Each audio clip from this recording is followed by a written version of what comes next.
Vamos a continuar con la selección de pasajes de la encíclica Veritatis Splendor de San Juan Pablo II. Antes de continuar, quiero leer el párrafo en el que en el sermón de ayer reflexionamos y profundizamos, porque es uno de mis párrafos favoritos de toda la encíclica. Dijo el Papa: en el Espíritu la Iglesia acoge y transmite la Escritura como testimonio de las maravillas que Dios ha hecho en la historia. Confiesa la verdad del Verbo hecho carne con los labios de los padres y de los doctores.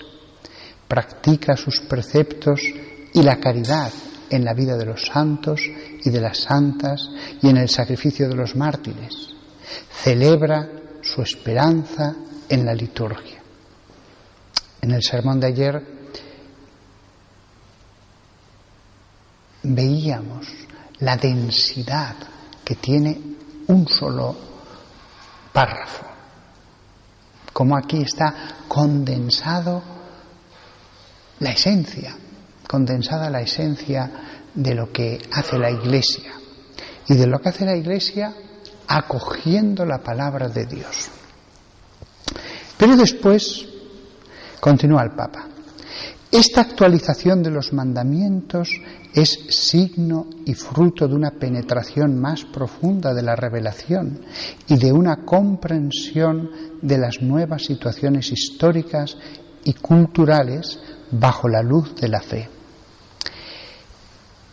Aquí voy a glosar un poco sus palabras. Nos ha estado hablando la encíclica de los mandamientos escritos en piedra y dados a Moisés, la inamovilidad de esos mandamientos. Son inamovibles, ni siquiera por toda la humanidad junta.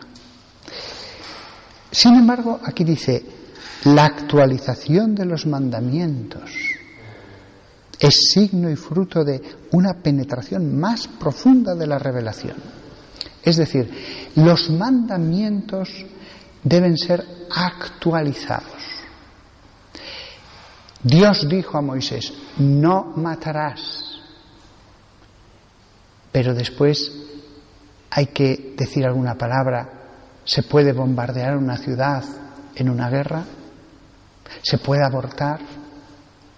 ¿Se puede derribar un avión secuestrado por terroristas donde hay pasajeros que va a ser estrellado contra algún edificio de una ciudad? Los mandamientos son inamovibles, pero la actualización de los mandamientos es necesaria. Y se hace como fruto de una penetración más profunda de la revelación. Es decir, en la Iglesia hay gente de oración dedicada a examinar las Escrituras, a meditarlas, dedicados a la ciencia moral. Y estas personas podrán cumplir su función en la Iglesia actualizando esto, si bien bajo la guía de los obispos, que son los supervisores en las comunidades y en toda la Iglesia. Los teólogos pueden reflexionar, pero en la Iglesia hay más que teólogos, hay presbíteros, otros son misioneros, otros son místicos, otros son fieles sencillos que se preocupan de su alma. Pero por encima de todos estos ministerios, la jerarquía será la que va a supervisar ese proceso de actualización. Y por eso el Papa dice: además, como afirma de modo particular el Concilio, el oficio de interpretar auténticamente la palabra de Dios, oral o escrita, ha sido encomendado solo al magisterio vivo de la Iglesia. el magisterio. Magisterio es el acto de enseñar. Hay la palabra de Dios y alrededor de la palabra de Dios el magisterio. De todos los obispos juntos en los concilios, de los sucesores de Pedro en Roma. Y por eso, continúa el Papa, la Iglesia ha custodiado fielmente lo que la palabra de Dios enseña, no sólo sobre las verdades de fe, sino también sobre el comportamiento moral, el comportamiento que agrada a Dios, llevando a cabo un desarrollo doctrinal análogo al que se ha dado en el ámbito de las verdades de la fe. El Papa nos dice, la Iglesia ha custodiado fielmente este aspecto de lo que se debe y lo que no se debe hacer en moral. Los paganos, los que siempre reciben la voz en los medios de comunicación hoy día, por supuesto que siempre están criticando. Es curioso, la sociedad es muy plural y sin embargo la única voz que aparece en los medios de comunicación es siempre contra la Iglesia. No se preocupan en dar las dos versiones de un modo ecuánime. Hace ya muchos años que los medios de comunicación están contra la Iglesia. Están. ¿Por qué? Porque las personas que llegan a esos puestos, prácticamente todas, están. Por lo tanto, no nos dejemos engañar. La Iglesia ha custodiado fielmente lo que la palabra de Dios enseña, también en moral. Y dice aquí una cosa muy interesante, llevando a cabo un desarrollo doctrinal análogo al que se ha dado en el ámbito de las verdades de la fe. La Iglesia en estos 2000 años ha profundizado en las verdades de la fe. Las verdades de la fe son las mismas que creían los cristianos de Roma en la época del Papa Lino, o las que creía un campesino de Sajonia en la época de Gregorio VII en la Edad Media, o las que creían en el siglo XVIII. Pero los teólogos profundizan en esas verdades de la fe. Pues bien, ese desarrollo que ha habido en la teología sobre la fe, lo ha habido en el ámbito de la moral. Fijaos la belleza de la Iglesia, la belleza de lo que se ha desarrollado desde la sencillez primera. Y un último pensamiento que dice el Papa, y es el último que voy a decir en este sermón. Dice en mitad de un párrafo: existe el derecho de ser respetados en el propio camino de búsqueda de la verdad. Cualquier persona no podemos forzarla. Esto es lo que viene a decir el Papa. No podemos forzarla, no se le puede agarrar por el cuello y decir, piensa como yo sobre los mandatos de Dios. No. Repito la frase del Papa: existe el derecho de ser respetados en el propio camino de búsqueda de la verdad. ¿Significa eso que todas las verdades dan lo mismo? No. Lo que tenemos que respetar es a las personas en ese camino. Pero la verdad es una. Si no, no habría camino. Si la verdad no fuera una, no habría camino. Daría lo mismo esforzarse por buscar la verdad o no. Pero porque existe una verdad,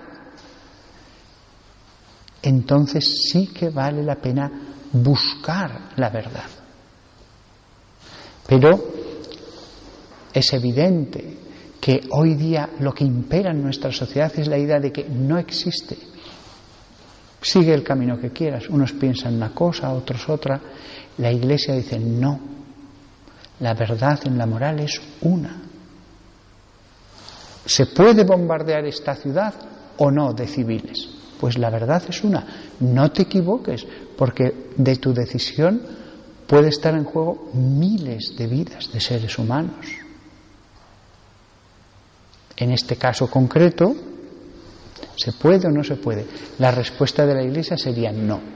No se puede bombardear una ciudad matando a miles y miles de civiles. Si estás en guerra, se puede bombardear un ejército, unos cuarteles, un armamento, pero los civiles no. Uno dirá, claro, pero si bombardeamos una ciudad, la guerra acabará antes. Sí, tal vez. La razón parece indicar eso, pero no podemos hacer cualquier cosa para ganar la guerra. Pero entonces podemos perder la guerra.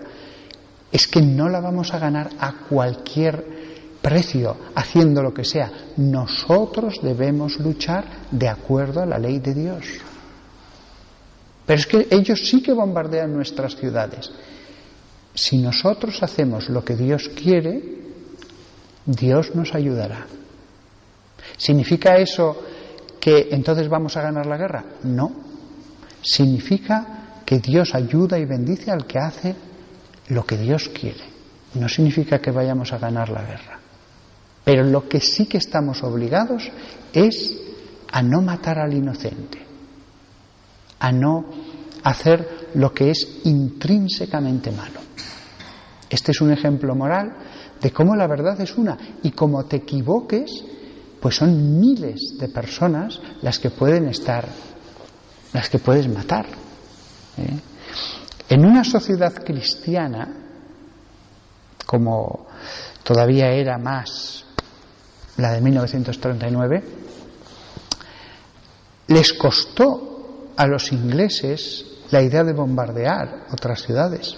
Yo recuerdo leer una carta de Churchill convenciendo a uno de sus generales que no, que se podían bombardear las ciudades.